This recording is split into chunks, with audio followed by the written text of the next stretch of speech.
네, 안녕하세요. 주식은 역시 기릿의 기릿입니다. 안녕하세요, 기릿이분들. 이 드라마 기억나시나요? 한때 시청률 40%가 넘었던 그 드라마 애기야 가자! 그리고 이 안에 너 있다 라는 명대사가 있는 파리의 연인이라는 드라마입니다. 물론 마지막이 용두사미로 끝나서 욕을 많이 먹었던 드라마지만 어쨌든 저기저 돼지 저금통 기억나시나요? 저도 어렸을 때 부모님을 졸라 하나 사서 집에 있던 기억이 있습니다. 자, 그래서 오늘의 주제는 은행입니다. 아이 무슨 소리야 기릿, 은행이랑 무슨 상관인데 라고 할 수 있지만 결국 저금통에 다 돈을 넣은 다음에 마지막으로 돼지가 가는 곳이 어디입니까? 바로 은행이죠. 자료조사는 24님께서 도와주셨습니다. 바로 저 기릿과 재밌게 즐겁게 공부하시죠. Let's get it! 자, 오늘의 목차입니다. 일단 은행업에 대해서 전반적인 것을 한번 다뤄보고요. 일단 리포트를 통해서 은행업이 어떤지 그런 시각을 보도록 하겠습니다. 그 다음에는 그 탑픽인 KB금융과 신한지주가 어떤지 그런 것도 한번 살펴보고요. 그 다음에는 이제 은행에 관련된 뉴스를 몇 개 더 체크를 한 다음에 그 다음에 이제 실적, 가장 중요하겠죠. 최근 은행주의 흐름이 좋지 않은데 실적은 어떤지 그것도 체크하고 마지막으로 결론까지 내보도록 하겠습니다. 은행주를 지금 사야 되는지 말아야 되는지 팔아야 되는지 그런 것들도 한번 살펴보도록 하겠습니다.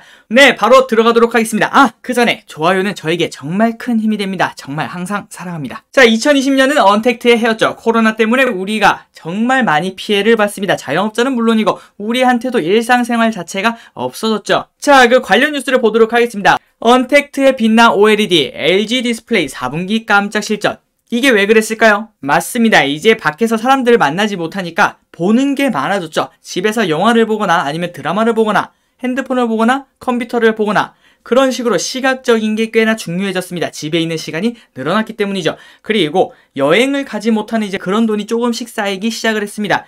그래서 이럴 거면은 그냥 우리 가전제품이나 이 기회에 바꾸자. 어차피 집에 있는 시간도 많아졌고 넷플릭스도 결제했으니까 조금 더 좋은 TV에서 보자. 그런 시각들이 많아졌겠죠. 다음은 네이버 언택트 타고 날았다. 매출 5조, 영업이익 1조, 역대급을 달성했다는 소식입니다. 이것도 정말 심플하게 생각해 볼 수 있죠. 자, 네이버와 카카오 우리가 언제 쓰나요? 바로 주변에 사람이 없을 때 씁니다. 아마 여러분들이 지금 딱 생각을 해보면 맞아. 그래, 사람 만났을 때 네이버 카카오 쓰는 사람은 없지. 쓰더라도 뭐 잠시 찾으려고 쓰겠죠. 그 다음에는 바로 끄고 다시 사람과의 관계에 집중하는 게 당연합니다. 그런데 코로나로 인해서 사람들을 만날 수가 없죠. 그럼 어떻게 될까요? 네이버와 카카오를 쓸 수밖에 없는 거죠. 핸드폰을 키면은 가장 먼저 하는 게 뭡니까? 항상 카카오톡을 들어가서 뭐 들어온 거 있나? 아니면 네이버 들어가서 무슨 뉴스 나온 거 있나? 그런 것들을 확인하죠. 네? 요즘은 증권부터 들어가신다고요? 그것도 맞습니다. 이제 그런 기사도 있었죠. 직장인들이 항상 싫어하는 요일이 어디였죠? 월요일이었죠. 월요병이라는 단어가 있었습니다. 하지만 이제 토요병이라는 단어가 있습니다. 직장인들이 가장 싫어하는 게 토요일, 일요일이래요. 왜냐고요? 장이 안 열리니까. 그래서 일주일 중에 가장 최악의 시간대가 언제죠? 네, 금요일 3시 반입니다. 3시 반만 되면은 장이 끝나죠. 그리고 이 직장인들은 거기서부터 갑자기 무력해진다고 합니다. 난 끝났어. 다음 주 월요일까지 언제 기다리지? 자연스럽게 월요병을 다들 치료를 해주는 이 증권, 이 주식의 힘. 어쨌든 언택트 시대에 우리의 생활을 이렇게나 바꿔버렸습니다. 그 이유는 다 코로나 때문에 그리고 사회적 거리두기 때문이죠. 자, 그런데 이거를 해결할 키가 생겼습니다. 그게 바로 뭐죠? 백신 접종이죠. 그리고 치료제도 나오고 있다는 소식이 쏙쏙들이 들리고 있고 전 국민 백신 접종이 시작하면은 3분기에는 모든 국민에게 접종이 시작될 거고 이제 한 가을쯤 혹은 올해 겨울쯤에는 좀 좋아지지 않을까? 집단 면역이 되지 않을까? 라는 장밋빛 전망도 보여주고 있습니다. 자, 그렇게 되면 이제 우리는 뭐를 준비해야 될까요? 맞습니다. 이제 언택트가 아니라 컨택트를 다시 준비할 때가 됐겠죠. 달라질 2021년 이거를 한번 살펴보도록 하겠습니다. 2021년 되면 도대체 뭐가 바뀌나? 뉴스 기사를 한번 가져왔습니다. 백신 소식에 컨택트주 부활, 산업별 힙이 엇갈리네. 코로나19 고비, 호텔, 항공 등 컨택트주가 엄청나게 상승을 하고 있죠. 그리고 조금 과도하게 상승도 합니다. 어떻게요?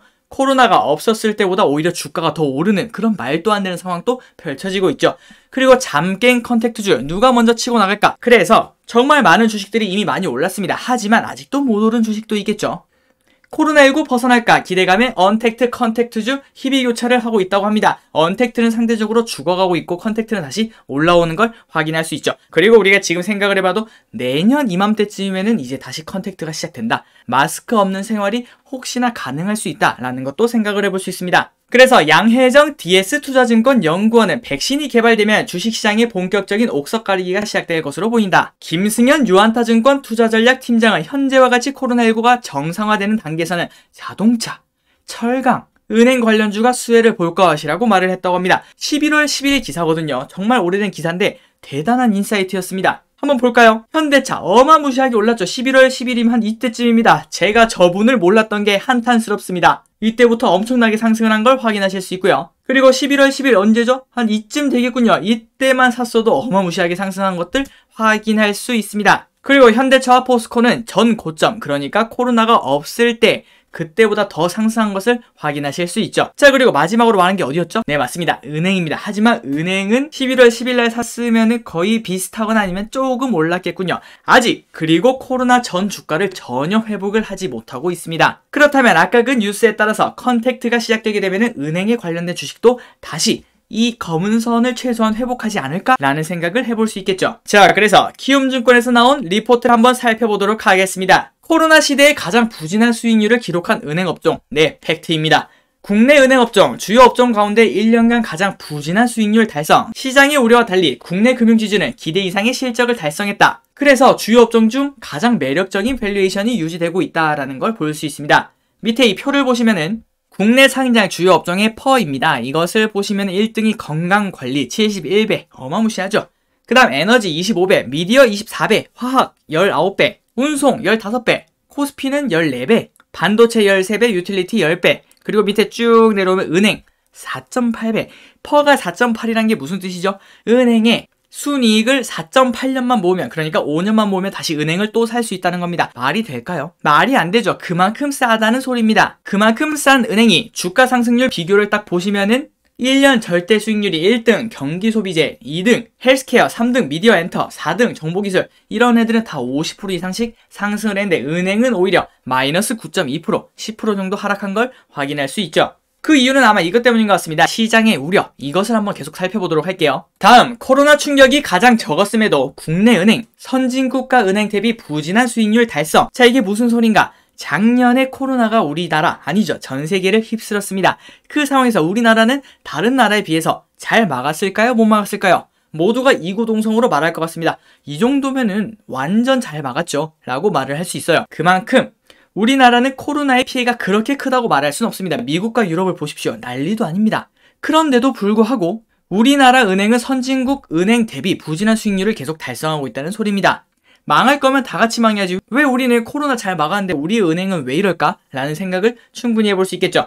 양호한 실적에도 부진한 수익률 달성으로 PBR은 여전히 위기 이전 수준을 회복하지 못하고 있음. 국내 은행주의 수익률 부진은 해외 은행과 비교해 보더라도 이례적 현상으로 평가가 되고 있다고 합니다. 보시면은 한국의 수익률이 가장 낮은 걸 확인하실 수 있죠. 싱가포르, 호주, 홍콩, 미국, 유럽은 다 상승을 했는데도 불구하고 한국만 아직도 휘청휘청 바닥을 기고 있는 것을 확인할 수 있습니다. 그리고 코스피와 비교했을 때도 엄청난 차이가 있죠. 파란색, 진한 파란색이 코스피 상승입니다. 이런 식으로 엄청난 상승을 하고 있는데 은행업은 바닥을 기고 있죠. 그거는 아마 지금 여러분들이 은행에 투자하고 계시다면 바로 몸소 느끼고 있다고 생각을 하고 있습니다. 자, 그래서 지금까지 봤는데 은행이 근데 왜 안 좋지? 라는 궁금증이 있으실 것 같아요. 그래서 그 부분 한번 보도록 하겠습니다. 정말 심플하게 보통 고금리 시대에는 은행이 좋습니다. 그리고 저금리에는 좋지 않다라고 합니다. 자, 이게 무슨 소린가?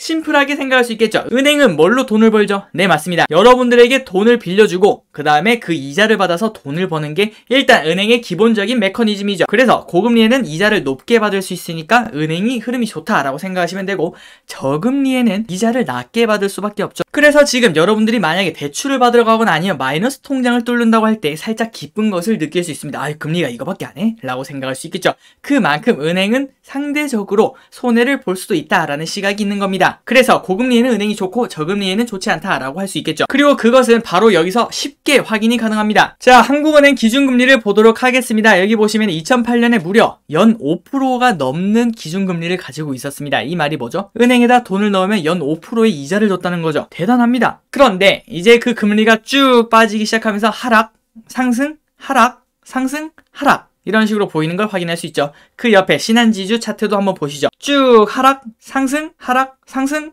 하락, 이런 식으로 나타내는 걸 확인할 수 있습니다. 보시면은 상관관계가 매우 높다라는 걸 알 수 있죠. 최고의 금리를 줬을 때는 주가가 하늘을 찍었고요. 그 다음에 하락할 때는 같이 하락하고 마지막에 하락할 때도 하락하는 모습을 볼 수 있습니다. 그래서 은행은 결국 금리에 따라서 움직인다라는 것도 생각을 해볼 수 있는데요. 그런데 지금 어떤 시대죠? 여기 보시다시피 저금리, 그 다음에 이런 뉴스가 막 계속 나옵니다. 미국에서는 제로 금리를 뭐 2년 이상, 3년 이상 하겠다. 그런 뉴스가 나오고 있으니까 은행주가 힘을 쓸 수가 없는 상황이죠. 자, 그럼 계속 다시 보도록 할게요. 포스트 코로나의 대표적 수혜주. 일단 코로나가 끝나고 나면 은행은 다시 회복을 할 거다. 그 이유를 계속 알아보도록 하겠습니다. 정부 개입 축소에 따른 배당 수익률 제고.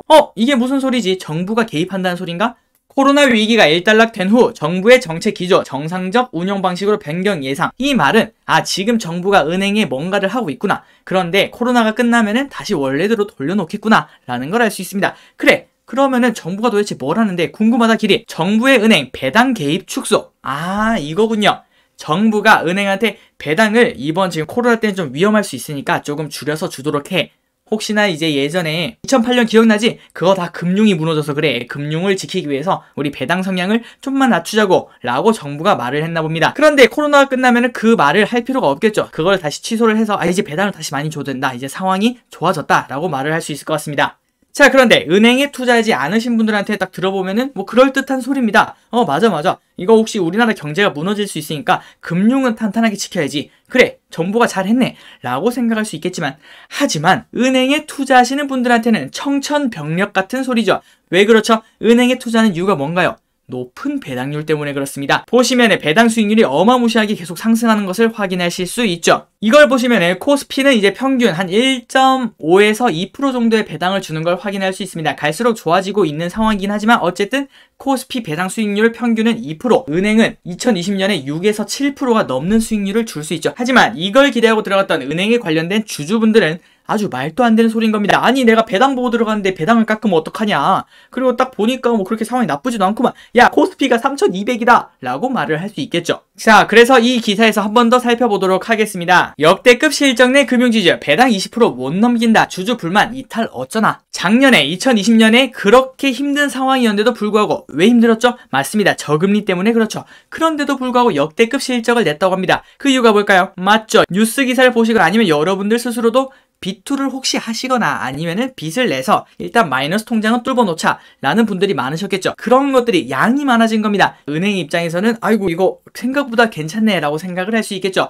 그리고 역대급 실적까지 냈다는 소식입니다. 자, 이런 상황에 주가는 아까 보시다시피 바닥을 기고 있죠. 그렇다면 배당 수익률이 어마무시하게 올라가는 게 당연합니다. 하지만 금융당국이 은행권의 배당 축소를 공식 권고했다. 역대 최대 실적이 예고된 금융지주 및 은행에 한시적으로 순이익의 20% 이내로 배당해라 라고 한 거죠. 지난해보다 5에서 7포인트 낮춘 것으로 배당 권고안이 구두가 아닌 공식적으로 나온 건 이번이 처음이다. 사실 권고안이지만 받아들일 수밖에 없죠. 정부의 요청인데요. 그래서 아까 말씀드린 대로 현실에 공감은 하고 있지만 주주 불만과 이탈에 대해서는 충분히 우려의 목소리를 내고 있다. 그래서 정부에서 이런 권고를 한 이유는 이것 때문입니다. 은행들이 대체로 손실 흡수 능력을 유지하나 코로나19가 장기화될 경우 일부 은행에서 자본 여력이 충분하지 않을 수도 있다라고 걱정을 할 수 있는 거죠. 그래서 은행이 잘 버틸 수 있는가 그런 스트레스 테스트도 하고 있다는 소식입니다. 그래서 어쩔 수 없이 이런 식으로 배당을 줄여라 이렇게 말을 했는데 은행의 불만은 크다. 그동안 은행주는 대표적인 고배당주로 꼽혀왔다. 우리 누가 은행이 성장할 것 같아서 투자한 사람 있나요? 그건 아니죠. 안정적이고 배당 많이 주고 그리고 투자해서 차익 투자가 성공하면 좋고 그런 마인드로 투자하지 않겠습니까? 그래서 신한, KB, 하나, 우리 등 4대 은행 지주들은 지난해 25에서 27%의 배당 성향을 보였는데 아까 보시다시피 20%로 줄이라고 했죠. 그 말은 배당을 5%를 줬다면 1%가 날아간 4%밖에 줄 수 없다는 소리와 마찬가지입니다. 즉, 이 같은 옥죄기에 주주들이 불만을 토로하며 이탈할 경우 주가의 악영향이 불가피하다라는 소식이었습니다. 다음으로 넘어가겠습니다. 비은행 강화에 따른 포트폴리오 다변화 이익 안정성 제고의 요인.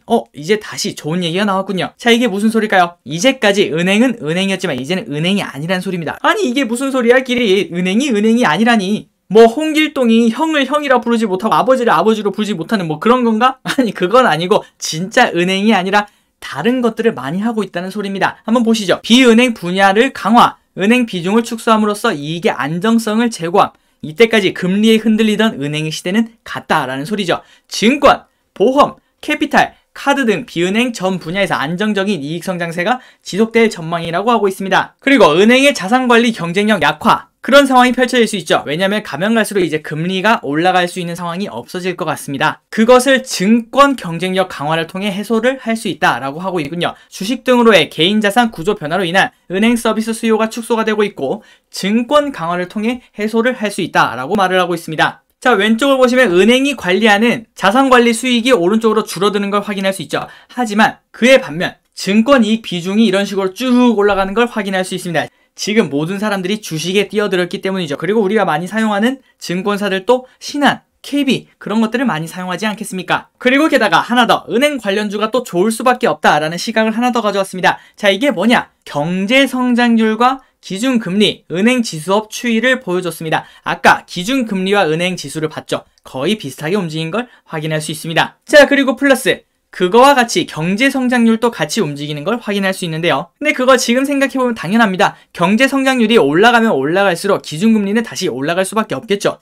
그렇게 되면 기준금리에 따라 은행업 지수는 또 오를 거니까 결국 이 세 개는 같이 움직인다라고 볼 수도 있을 것 같습니다. 자, 보시면 이 세 개의 그래프가 거의 이런 식으로 동일하게 움직이는 걸 확인할 수 있습니다. 지금 이렇게 바닥을 떨어진 걸 확인할 수 있죠. 그런데 여기서 이제 경제 성장률이 우리가 다시 좋아지고 있다는 게 팩트입니다. 아마 많이들 보셨을 거라 생각합니다.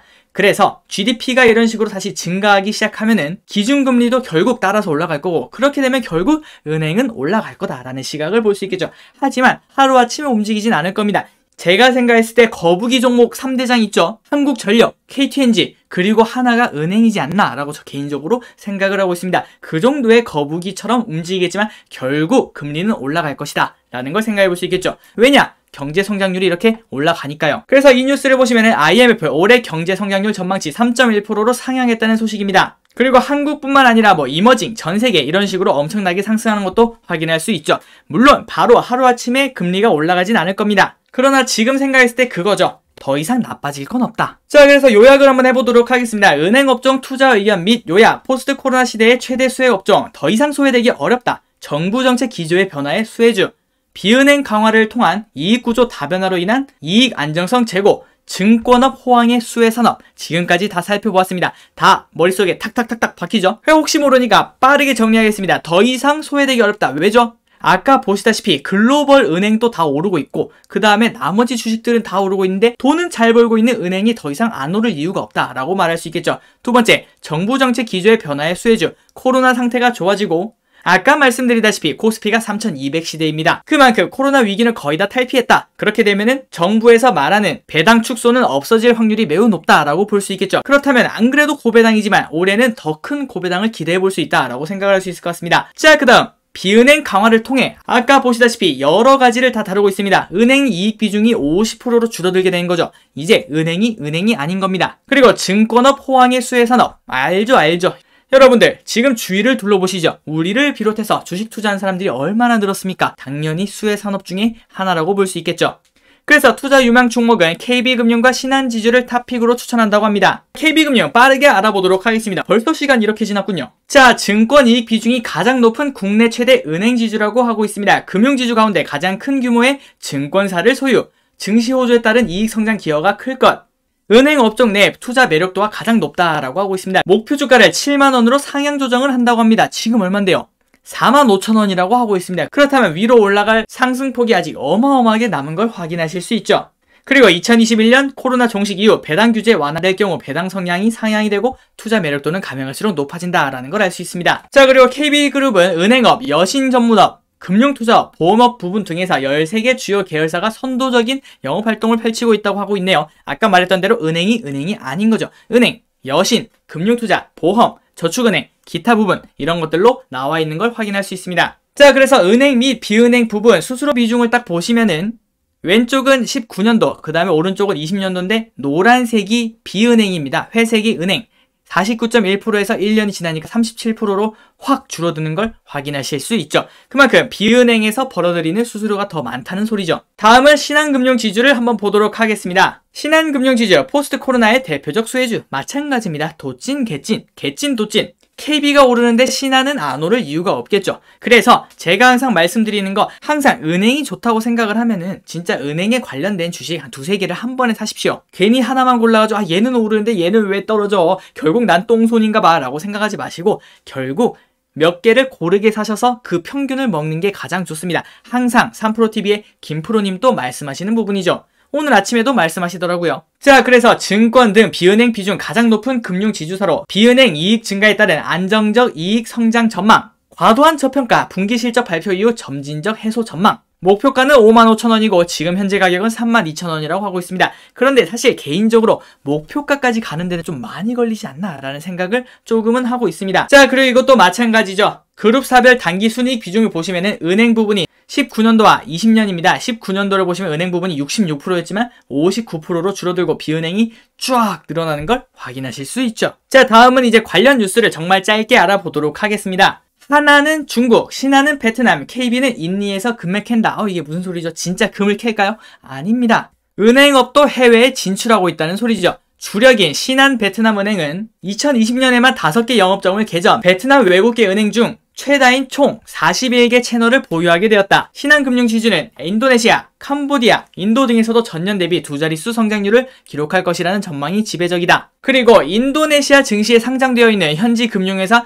부코핀은행, 2020년 초만 해도 주당 200루피였는데 주가가 코로나가 터지면서 얘네도 떨어졌겠죠. 그래서 80루피아까지 떨어졌는데, 그런데 12월 말에는 635루피아까지 치솟았다고 하고 있습니다. 오른쪽에 보시면은 이런 식으로 볼 수 있죠. 아니, 그런데 우리나라 은행은 왜 이럴까요? 정말 기분 나쁩니다. 그런데 이런 주가를 보면서 조용히 웃는 기업이 있다. 다름 아닌 KB은행이다.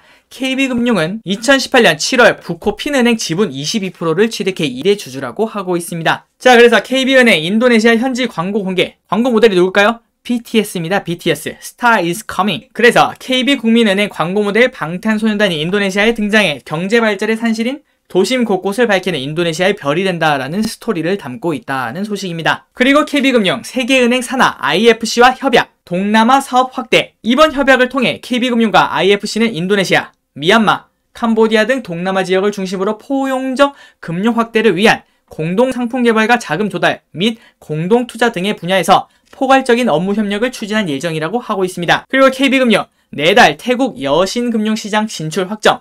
KB금융 지주가 다음 달 자회사 KB금융카드를 통해서 태국 여신 전문 금융시장 진출을 확정한다. J핀테크 인수는 KB금융이 추진 중인 신남방 진출의 일환이다라고 하고 있습니다. 이런 식으로 어마무시하게 해외에 진출하고 있다는 것도 여러분들이 살펴볼 수 있었습니다. 그런데 지금 걱정할 건 딱 이거죠. 근데 길이 다 알겠어. 오케이. 지금 이제 상황이 좋게 흘러가고 가장 중요한 게 그거지. 더 이상 나빠질 때는 없다. 내가 정확히 이해한 거 맞지? 네, 맞습니다. 그런데 이 상황이 조금은 지속될 수 있다라는 뉴스도 한번 봐야겠죠. 미 연준 제로금리 유지, 돈풀기 지속, 제로금리 앞으로 3년간 안 올릴 것, 미 연준 제로금리 동결, 2023년까지 유지 시사. 이런 식으로 앞으로 한 1년에서 2년 정도는 제로금리가 계속 이어질 수 있습니다. 그렇다면 아까 그 차트 보셨죠? 언젠가는 이 금리가 올라갈 건 우리 모두 예상할 수 있겠죠. 하지만 그게 언제? 라는 궁금증은 충분히 가질 수 있다고 생각합니다. 하지만 그거를 결국 기다렸다가 언젠가 타이밍을 잡으려고 하면은 결국 못 잡습니다. 우리 모두 작년에 주식 투자하신 분들은 아실 거예요. 여행업 올라갈 거 몰랐습니까? 다들 알고 계셨죠? 하지만 그 타이밍을 재다가 놓친 사람들이 한두 분이 아닐 겁니다. 아마 우리나라의 반 정도는 지금 무릎을 치실 거예요. 맞아. 나 그때 진짜 이거 모두 투어랑 그 대한항공에 투자하려고 했다니까? 아니, 봐봐, 생각해봐. 코로나 끝나면은 당연히 타겠지. 맞습니다. 하지만 결국 그 타이밍을 재다가 못 사는 경우가 생기죠. 그래서 그런 것들을 결국 온전히 그 과실을 다 먹으려면은 처음부터 투자를 해서 인내의 시간, 남들 다 주식 오르는데 아유 내 신하는 왜 이래요? 라는 말을 할 정도로 그런 인내의 시간이 가지고 난 다음에야 그렇게 모두투어처럼 대한항공처럼 그런 식으로 상승하는 과실을, 물론 그거보다 상승폭이 높다라고 생각은 할 수 없을 것 같습니다. 어쨌든 결국 위 기사를 보고 금리 올라갈 때 기다렸다가 금리 올라가면 사야겠다라는 생각은 이미 늦을 수도 있다라는 것도 생각을 해볼 수 있겠죠. 자, 그래서 실적을 정말 빨리 살펴보겠습니다. 신한금융 보시면은 차트, 퍼 차트와 PBR 차트가 바닥을 기고 있는 걸 확인하실 수 있고요. 자, 그 다음 매출액과 영업이익을 보시면은 지속적으로 원래 성장하는 산업이었고, 영업이익을 보시면은 2020년이 2019년보다 안 좋은 건 사실입니다. 하지만 2018년, 2017년, 2016년보다 훨씬 더 높은 상황. 그런데 주가는 그보다 더 낮죠. 그리고 올해는 더 성장하고 내후년도 더 성장할 예정이라고 하고 있습니다. 그래서 올해 예상퍼 4.47배, 올해 예상 배당이 6%가 넘습니다. 어마무시하죠. 이것만 봐도 지금 적금이나 예금을 드는 것보다는 야, 이게 더 낫지 않냐? 라는 생각을 충분히 해볼 수 있겠죠. 물론 위 시각은 장기 투자를 기반으로 깔았을 때입니다. 자, 그래서 신한지주 차트를 정말 월봉을 보시면 이런 식으로 처참한 한 해를 보내고 있는 상황인데 과연 이게 언제 회복을 할 건가? 자, 그 다음 KB은행도 마찬가지입니다. 매출액과 영업이익을 보시면은 이런 식으로 지속적으로 상승하는 걸 확인하실 수 있고요. 그리고 예상퍼도 올해 4.5배, 그리고 올해 배당 수익률은 6%, 그 정도를 나타낼 수 있겠군요. 그리고 KB금융 차트도 마찬가지입니다. 이런 식으로 힘든 시간을 보내고 있죠. 자, 바로 결론으로 가보도록 하겠습니다. 포스트 코로나 시대에 금융업 큰 수혜 받지 않을까? 네, 맞습니다. 이제 코로나가 끝나고 나면은 다시 경제 성장률이 올라가고, 경제 성장률이 올라가면은 금리는 어쩔 수 없이 상승이 되고, 상승이 되면은 은행에 관련된 주가들은 상승을 한다라는 걸 생각을 해볼 수 있겠죠. 다만 언제가 될지 모른다. 그게 가장 큰 리스크 중 하나인 것 같습니다. 배당금 결국 회복할 것, 금리도 결국 오를 것, 적금 넣느니 은행을 사는 게 좋지 않을까? 그리고 당연히 이 시각은 장기 투자를 기본으로 깝니다. 금융사들의 동남아 해외 진출도 기대되는 부분이죠. 우리나라에만 갇혀있는 산업이 아닌 겁니다. 신한, 베트남, KB금융, 인도네시아, 태국 등 비은행 강화로 수익성 더 안정화 예상. 더 이상 우리는 은행이 아니다! 이란 걸 알 수 있습니다. 마지막 2, 3년 투자로 배당만 10에서 15%를 벌 수 있고 그 다음에 주가 상승 여력은 20% 이상을 기대할 수 있다 라고 개인적으로 생각을 하고 있습니다. 하지만 가보지 않은 미래라 확신은 할 수 없겠죠. 그래서 여러분들이 만약에 은행에 투자하실 거면 여러분들 스스로 공부를 해보시고 맞아 기리시 말한 이런 자료 말고 그 다음에 다른 자료도 살펴보니까 은행이 상승할 수밖에 없겠구나 라고 생각을 하시면 매수. 이거 기리시 말한 거 말고 다른 단점도 꽤 있네. 그러면 나는 이 은행이랑 좀 안 맞는 것 같아. 그리고 이거 너무 오래 걸릴 것 같아. 나는 좀 빠른 게 좋아 라고 하시면은 이 주식에 투자하시면 안 되겠죠. 자, 마무리입니다. 지금까지 은행에 대해서 한번 공부를 해봤습니다. 오늘 또 흥미로우셨나요? 생각보다 영상이 길어졌습니다. 열심히 이렇게 여러분들께 많은 것을 알려드리다 보니까 이런 식으로 영상이 좀 길어지게 되었는데 그래도 우리 열심히 공부했으면은 또 그만큼 보답이 있지 않겠습니까? 지금까지 영상이 마음에 드셨다면 좋아요를 눌러주시면 정말 감사하겠습니다. 시청해주셔서 정말 감사합니다. 기릿은 이만 물러나겠습니다. 기릿이었습니다.